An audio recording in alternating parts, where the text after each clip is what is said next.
Let's look at two other key parts of what the president will be saying today. We have Prof. Peter Korte with us and Kojo Poku with us. I'll begin with Prof. Korte very quickly, and I'll ask gentlemen, we hate to do this on air, but if you can reorient your devices to look at us in a landscape format. Prof. Korte, please, to you first of all, what do you want to see in a post-COVID recovery program?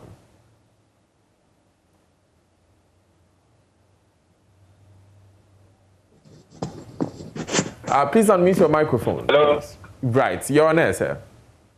Yes, yes. I think just to continue from where Honorable Obon ended, I would expect to see post-COVID economic recovery. What exactly would we expect to see in terms of reviving the economy? The private sector, especially, some sectors have been resilient, but others have gone down. The hospitality and tourism and many other places have really gone down. What are the stimulus packages? What are the strategies? I'm not talking of freebies, but what are the loans, the soft loans, the packages, the incentives, and the policies that will be put in place to ensure that we move from recession to recovery? I believe gradually we are moving back into recovery. But what are the strategies? I think I would like to see that in government's or the presidency of the nation's address. Then also the vaccine is very critical, although that is health, but then it links very much with the economy. We've received 600,000 doses. Those who have taken it, I expect to take the second dose. What clear strategy? When are we receiving the rest, and when can people take the second dose? What strategies are we to expect to ensure that we get herd immunity? I think that is very critical. Once that is done, then we are safe enough as Ghanaians to go about our normal businesses to revive the economy. Employment is very critical. Unemployment is a problem, especially youth unemployment. And it is something that if we don't address, we might have severe consequences. So I would want to hear what policies government is putting in place to ensure that our youth especially get decent employment. Then lastly, the issue of infrastructure, roads especially, and other soft infrastructure. We would want to see what government is putting in place to ensure that our roads are better, we have better infrastructure in terms of communication, telecommunication, and many other areas. And lastly, Daniel, the issue of security is very paramount.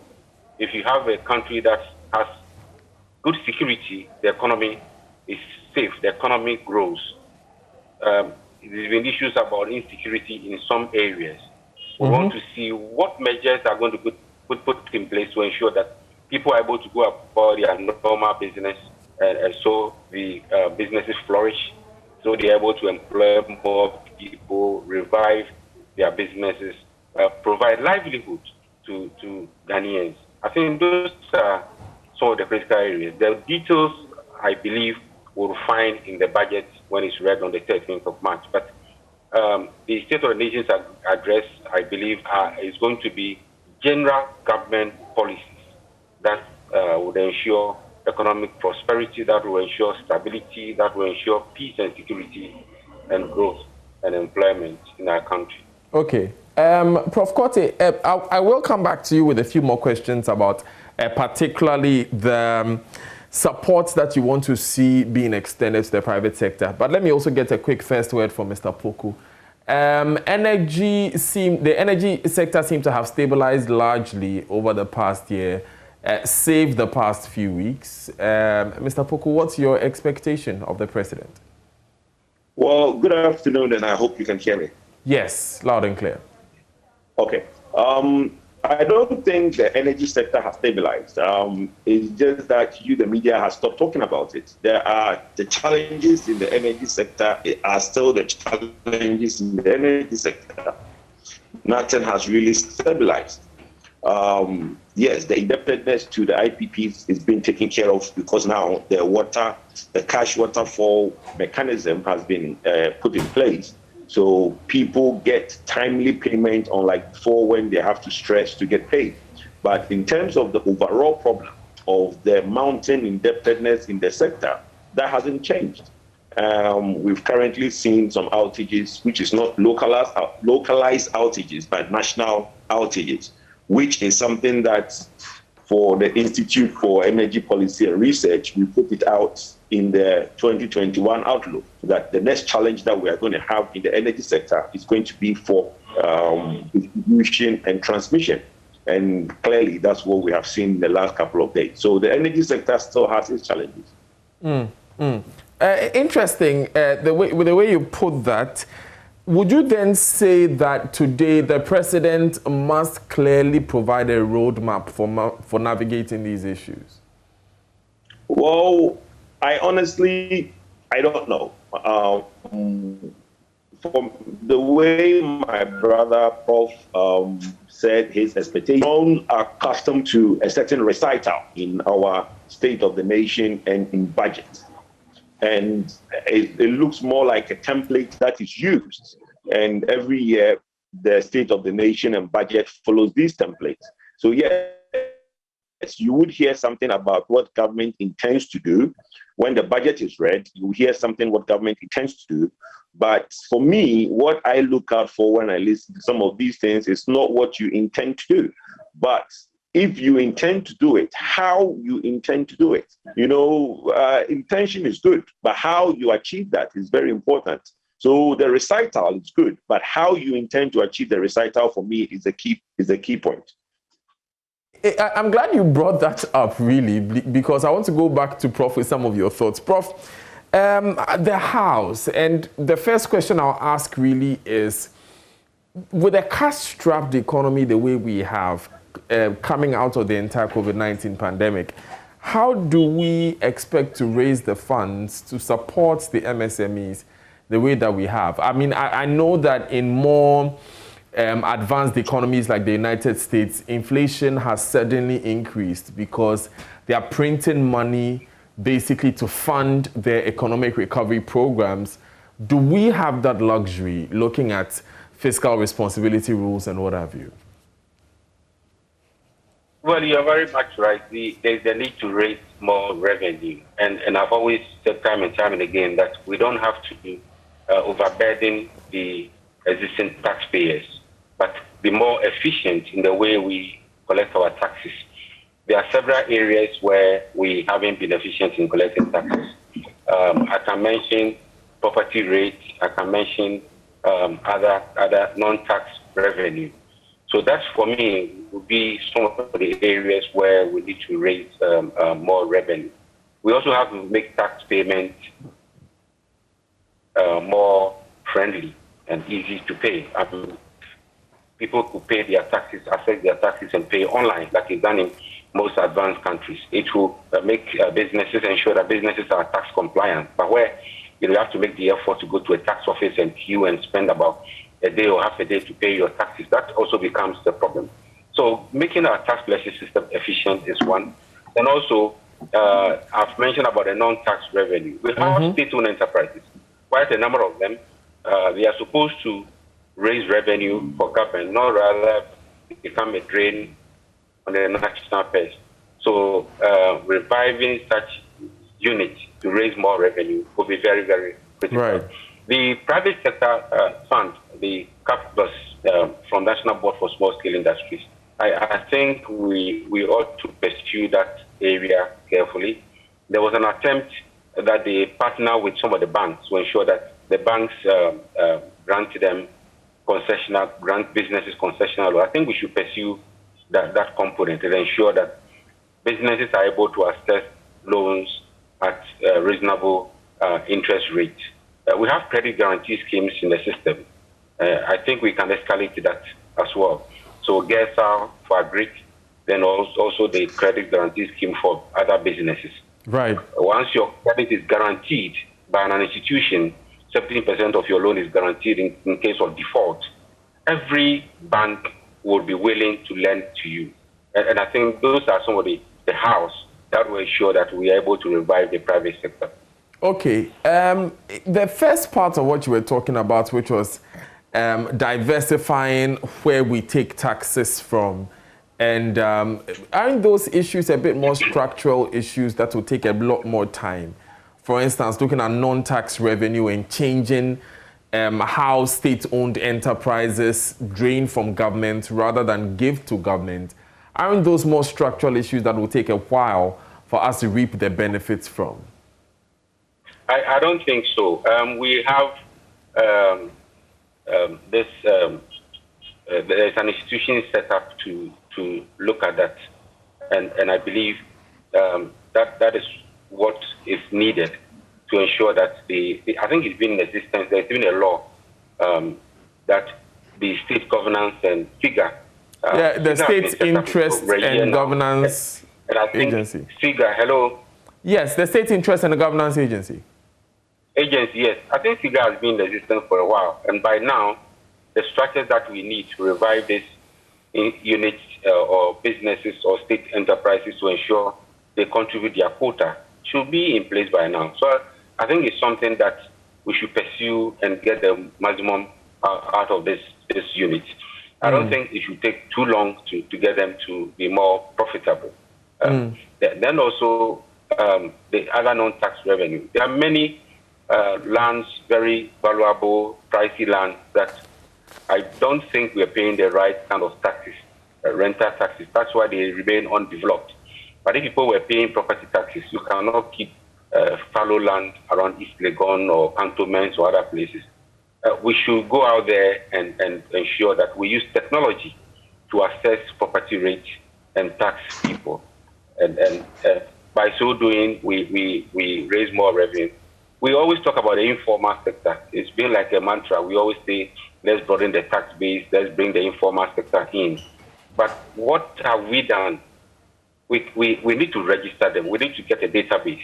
That is why, for me, I was quite excited that we have the National Identification Authority registering every Ghanaian, every business.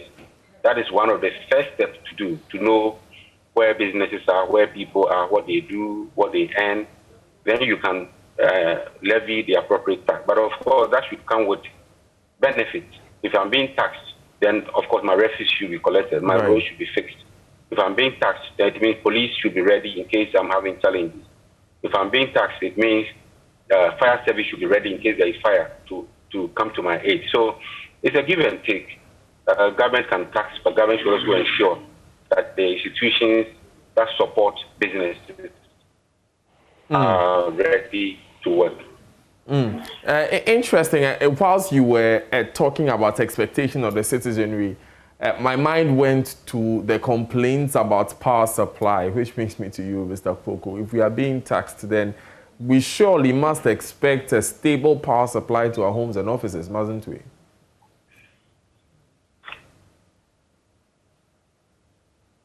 No, not necessarily. Taxation and what you are paying for electricity are two different things. And maintenance and the upkeep of electricity. Your taxation goes towards other things. Yes, the government might decide to use some taxes to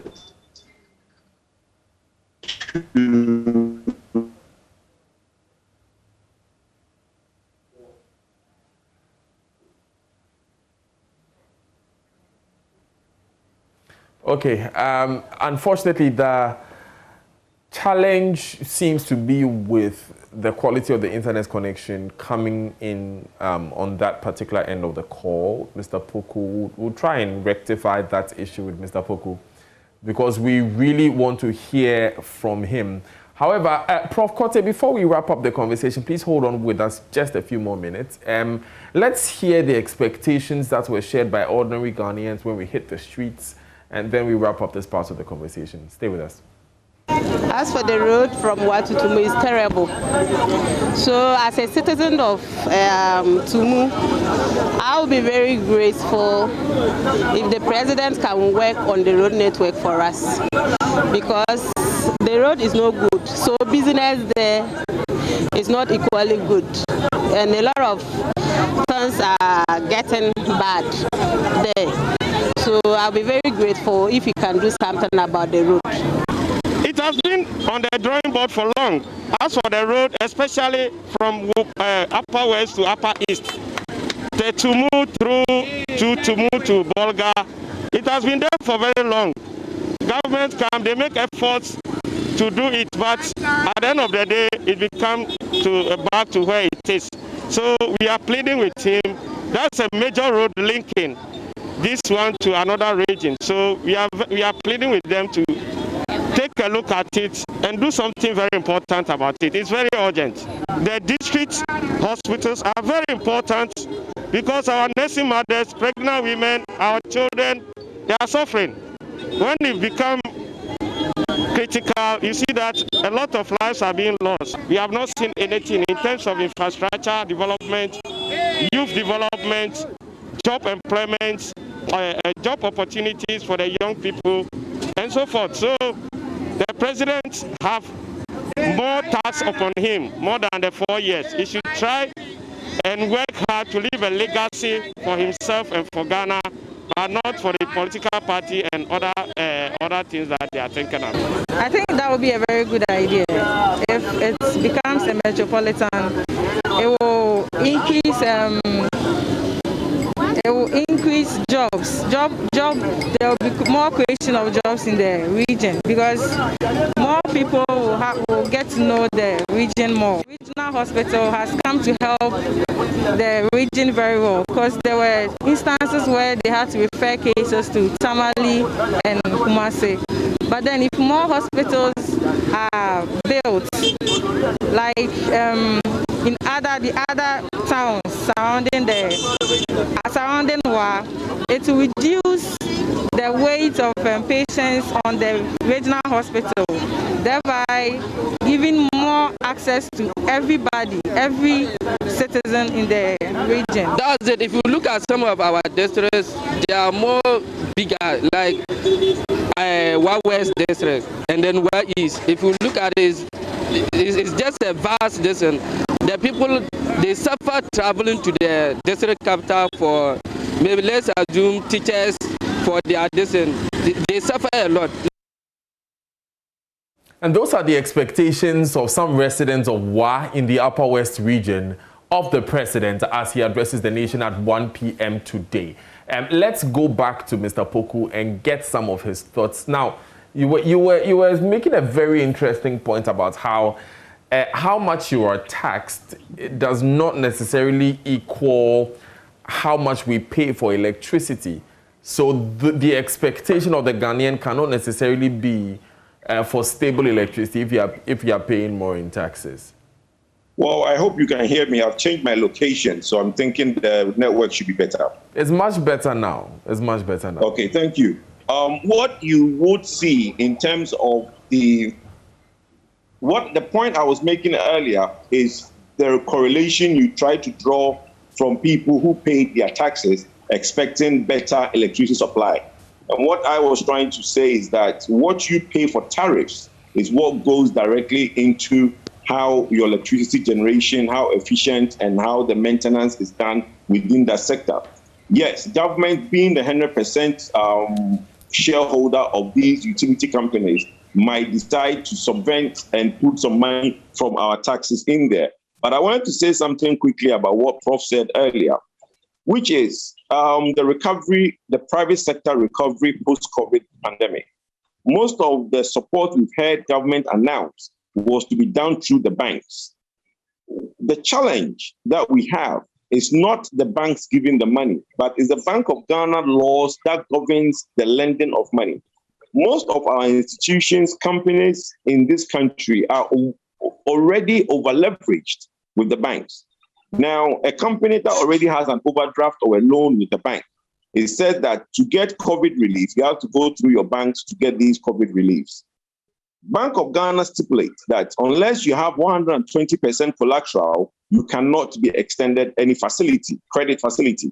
So now, since I'm already leveraged as a company, if that private company already has leveraged their collateral with the banks, then they can go back to the banks to take any collateral, be it COVID relief or not. So the government needs to look at how they take out the giving of loans or soft loans to companies within this pandemic outside the banks, or let Bank of Ghana make special rules for those disbursements. If not, it's just basically a chicken and egg issue, because all companies, the hotels that are suffering, most of the institutions that have been affected heavily by COVID are already leveraged with the banks, and they can't go back to the bank to get more loans, be it 0 interest or 2%. So that needs to be looked at. Secondly, for me, I think that most of the times the government will come and say, look, I'm giving X amount of money to this company. The NB and NBSSI loans were given out, and you go and ask most companies and they tell you they did not receive anything. So those are some of the challenges that private sector have. Right. It looks to me like you are addressing the more formalized, more established section of the private sector, those who already have access to bank credit and so are over-leveraged. Were the NBSSI loans not directed at small-scale industries who may not get access to the bank loans already? That was my understanding of that issue. Is that not the case, Mr. Poku? No, when you go online and you read, the president directed the NBSSI loans be given to hoteliers and most of the hospitality industry that were affected. It wasn't necessarily to the small scale. And if you ask the hoteliers, hardly anybody got access to any of those payments. So there was a directive that they can also access some funding from the NBSSI facility, but none of them got it. Okay. Let me quickly get a word from Professor Korte on that. The Bank of Ghana laws are meant to protect the financial sector so that people borrow and they can pay back. But is this not a special dispensation, as Mr. Poku says, so that the Bank of Ghana can soften their stance and allow more people to borrow? Well, Daniel, I agree with what he said, but you also have to know that these are depositors' money. These are people's money. As you borrow responsibly. You should be able to pay. The 120% collateral coverage, yes, it's true. But sometimes if you have stock, for instance, it's valued, and then it's used to calculate this collateral coverage. So it depends on what kind of activity you are engaging, and if you don't meet that threshold, if you are other things that can be used to compute your collateral coverage, that is done. I also mentioned the case of GESAL and other insurance coverage that are given to some businesses, so that once you get an insurance cover, a guarantee, banks are willing to lend to you. But again, it is depositors' money. It is money that has to be recouped. It's a revolving fund. Government put in 600 billion cedis or so. That money has to be recouped, and then other people can benefit. If you give it to a business that has already, let me use the word, over-borrowed and cannot pay, the system will not operate. It will collapse or stop at some point. You ought to give to businesses that can be able to repay, so that the system or a revolving fund can continue. So it's unfortunate some businesses could not borrow, but then you also have to think about recovery. It is not free money. The free monies were given out, the free food and other things were given by government. But this one, it is a loan. And once you are lending, you have to lend responsibly. Professor Korte. Some directives. Thank you. Professor Korte, thank you so much for joining us this morning on News Desk. Thank you as well, Kojo Poku. Kojo is an energy expert. Prof. Korte is an economist. Let's shift our attentions from the State of the Nation address. Remember, it will be live on this channel at 1 p.m. today, immediately after JoyNews today.